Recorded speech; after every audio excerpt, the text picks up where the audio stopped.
ஹரே கிருஷ்ண கிருஷ்ண கிருஷ்ண ஹரே ஹரே, ஹரே ராமா ராமா ராமா ஹரே ஹரே. குட்டி கதைகள் 1066. இங்கு அழகிய மணவாளர் எனும் பக்தரின் கதையினை காண்போம். முன்பு ஒரு சமயம் திருவேங்கடத்தப்பனை சேவிக்க நினைத்து நம் பெருமாளிடம் விண்ணப்பித்து விடைபெற்று புறப்பட்டு திருவெள்ளரை திருக்கோவலூரை சேவித்து கொண்டு திருமலைக்கு எழுந்தருளி திருமலை மேல் எந்தையும் முறைப்படி சேவித்து மீளும்போது பெருமாள் கோவிலுக்கு காஞ்சி எழுந்து அருளி உடையவரை ஆள வந்தார். ஆம் முதல்வன் என அபிமானித்த இடம் எதுவென்று அறிந்து கண்டன் இட்டு முறையாக சேவித்து கொண்டு இருந்தார்.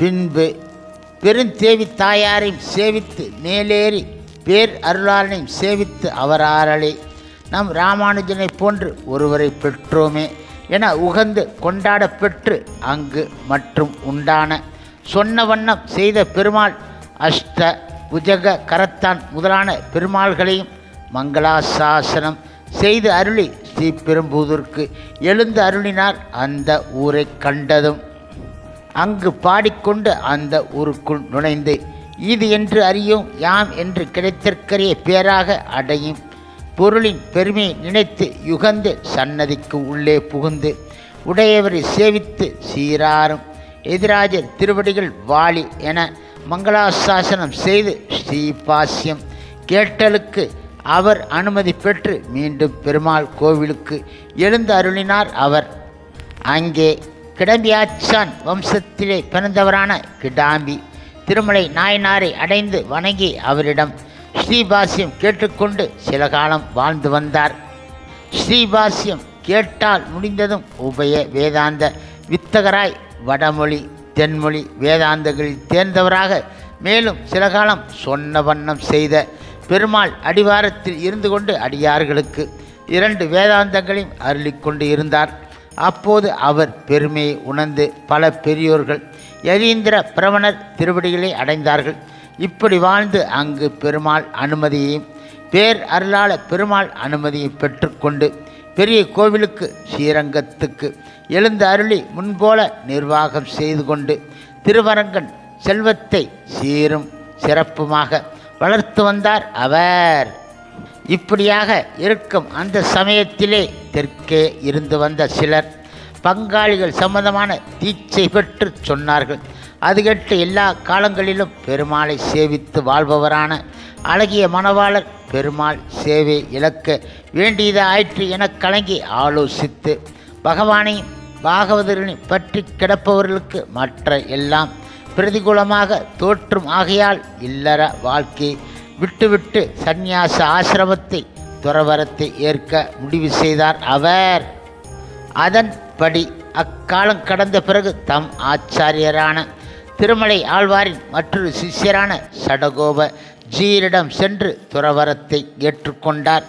அவர் இவருக்கு ஸ்ரீ சடகோப ஜீயர் என திருநாமம் இட்டார். துறவரம் ஏற்று நம்பெருமாளை தொழுது நின்றார்.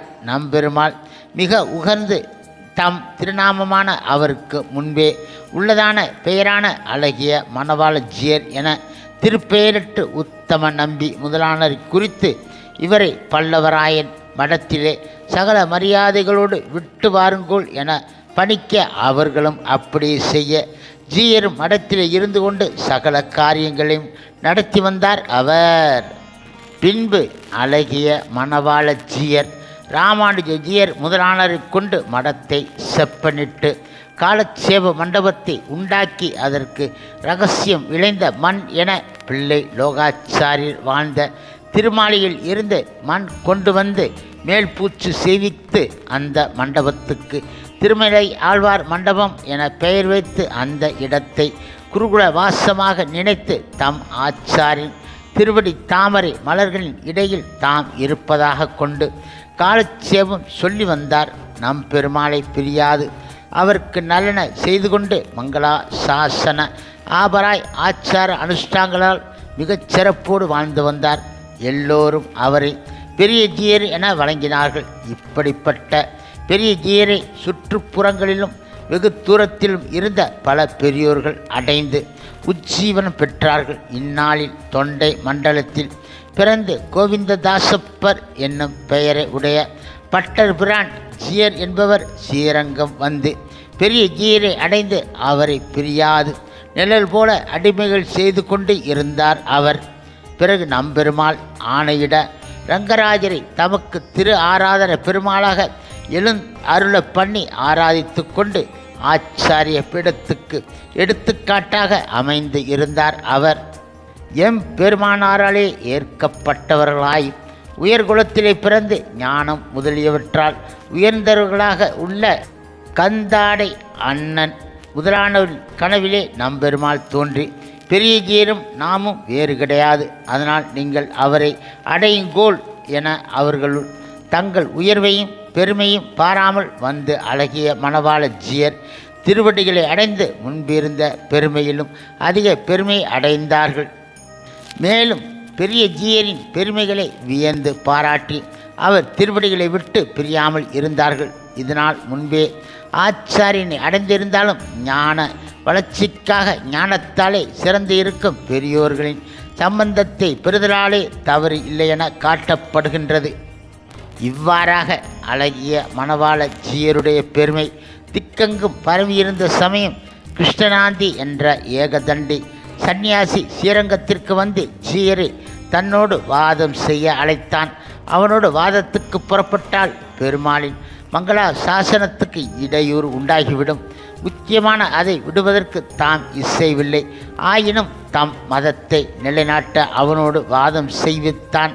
வேண்டும் என செய்வது என சிந்தித்து முதலியாண்டான் வம்சத்திலே பிறந்தவராய் மிக்க பெருமை உடையவராக இருந்துள்ள வேடலப்பைக்கு பெரிய பெருமாள் திருமுகத்தை கடிதத்தை போகவிட அதை கண்ட வேடலப்பையும் தம்மிடம் சாஸ்திரங்களை எல்லாம் கற்று உணர்ந்து பெரிய வித்வானான தாசரதி ஆச்சானை கூட்டிக் கொண்டு ஸ்ரீரங்கத்துக்கு வந்து பெரிய பெருமாளையும் ஸ்ரீரங்கநாகையும் மங்களாசாசனம் செய்து வரும்போது வில்வ மரத்தடியில் கிருஷ்ணா ஆந்திகிற ஏகதண்டி சந்நியாசி ஜபம் செய்து கொண்டு இருந்தவன் வேடலப்பனையும் கண்டதும் எழுந்து வணங்கி நின்றான்.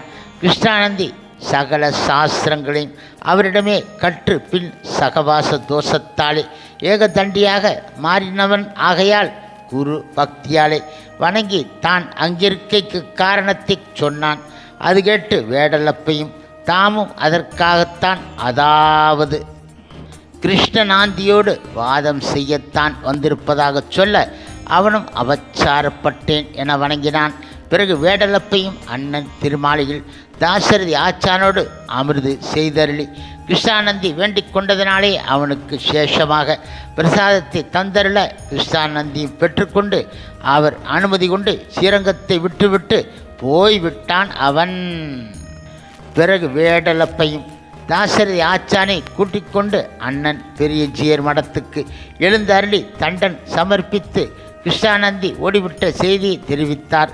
அது கேட்க ஜீயனும் பெரிதும் உகந்து வேடலப்பையும் தாசரதி ஆச்சானை கொண்டாடி முதலியாண்டான். வம்ச விஷயமாக 2 ஸ்லோகங்களை அருளி இருவரையும் கோவிலிலே நித்தியவாசம் பண்ணும்படி நியமிக்க வேடலப்பையும் வயது ஆனபடியால் பழைய சாதமும் எருமை தயிரும் இல்லாதிருக்க முடியாதென்ற நிலைமையாலும் தாசரதி ஆச்சானை மட்டும் அங்கே நிறுத்தி தாம் வேடலுக்கு விடை கொண்டார் அவர். முழுமுதற் கடவுள் மற்றும் பரமபுருஷ பகவான் ஸ்ரீ கிருஷ்ணன் தூய பக்தரான தாசரதி ஆச்சான் சொல்வண்ணம் மிக்கவர் ஆகையாலே புற மதங்களை வென்று கொண்டு பெரிய ஜீயரை பிரியாது அவரிடம் எல்லா இரகசியங்களின் அர்த்தங்களையும் பெற்று வந்தார்.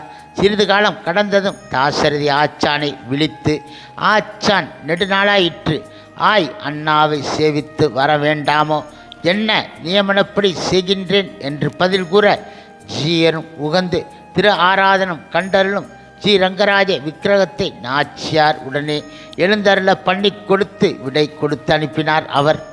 பின்பு பெருமாள் கோவிலில் பிரதி உபகாரம் பயங்கரம் அஸ்திகாரம் அண்ணன் என்பவர் மிகவும் சொல் வன்மையுடைய இருக்கிறார் என கேள்விப்பட்டு அவரை சம்பிரதாயத்தில் சிறந்தவராக ஆக்க வேண்டுமென திருவள்ளம் கொண்டு பெரிய ஜீயர் ஓலை கொடுத்து 2 ஸ்ரீ வைஷ்ணவர்களை அவர் இடத்துக்கு அனுப்பி வைத்தார்கள். அஸ்திகிரி நாதர் அண்ணாவும் அதை தலை ஏந்தி கோவிலுக்கு எழுந்து அருளினார். அவர் வந்ததை அறிந்து ஜீயரும் பெருமாள் கைங்கரியங்களையும் தம்மை படைத்திருந்த ஸ்ரீ வைஷ்ணவர்களை அனுப்பி அண்ணாவை எதிர்கொண்டு அழைத்து வரச் செய்தார் அவர். அண்ணாவும் அவர்களுடனே புறப்பட்டு பெரிய பெருமாளை முறை தப்பாமல் சேவித்து மணவாள மா முனிகளின் பணத்துக்கு வந்து ஜீயரை சாஸ்தாங்கமாக வணங்கி நிற்க ஜீயரும் அவரை மிகவும் குளிர நோக்கி சேஷ சமாச்சாரங்களை அளவலாவி இருத்தி எப்போது நடக்கிறதான ஒன்று தேவு என்ற பாசுரத்தின் அவதாரியை பலபடியாக பறக்க உபன்யாசித்தார். அது கேட்டு அஸ்திகிரி நாதர் அண்ணாவும் இது நாள் வரை இவருக்கு திருவாய் மொழியிலும் அருளி செயல்களிலும் மட்டுமே பாண்டித்யம் உண்டு, சம்ஸ்கிருதத்தில் பழக்கம் கிடையாது என்று எண்ணி அறிந்தோம். என்னே இவர்தம் 2 வேதாந்தங்களிலும் இருக்கும் புலமை என்று வியந்து ஜீயர் திருவடிகளில் விழுந்து அங்கீகரிக்க வேண்டுமென வேண்ட ஜீயரும் நீர் பிரவாதி பயங்கரர், நாம் சாது, இது நமக்குள் எப்படி பொருந்தும் என விளையாட்டாக கூற அண்ணாவும் புற மதத்தின் இடையில் பிரதி பயங்கரர், அடியார் இடையில் அவர்களுக்கு அடியார் என்றென்றோ இருப்பது என்றார். ஜீயரும் உகந்து அவரை ஏற்று திருவிலச்சினை சாதித்து அடிமை கொண்டு பிறவியால் வரும் அபிமானம் போக அந்த வம்சத்தாருக்கு உள்ளதான ஸ்ரீ வைஷ்ணவதாசர் என திருநாமம் இட்டு இதர மதங்களை களைந்து கொண்டு ராமானுஜ சித்தாந்தமான விசிஷ்டத்துவத்தை ஸ்தம்பித்து கொண்டு அடியாருக்கு அடிமைப்பட்டு இருக்கும் நிலையில் நீங்காது இரும் என பணித்தருள அன்னரும் அவ்வாறே இருந்து பெரிய ஜீயருக்கு அந்தரங்கராய் அவர் செய்யும் உரை நூல்களுக்கு உறுதுணையாக இருந்து வந்தார் அவர். ஹரே கிருஷ்ணா கிருஷ்ண கிருஷ்ண ஹரே ஹரே, ஹரே ராமா ராமா ராமா ஹரே ஹரே. சில பிரபுபாதரின் சேவையில் இஸ்கான் பக்தர்கள்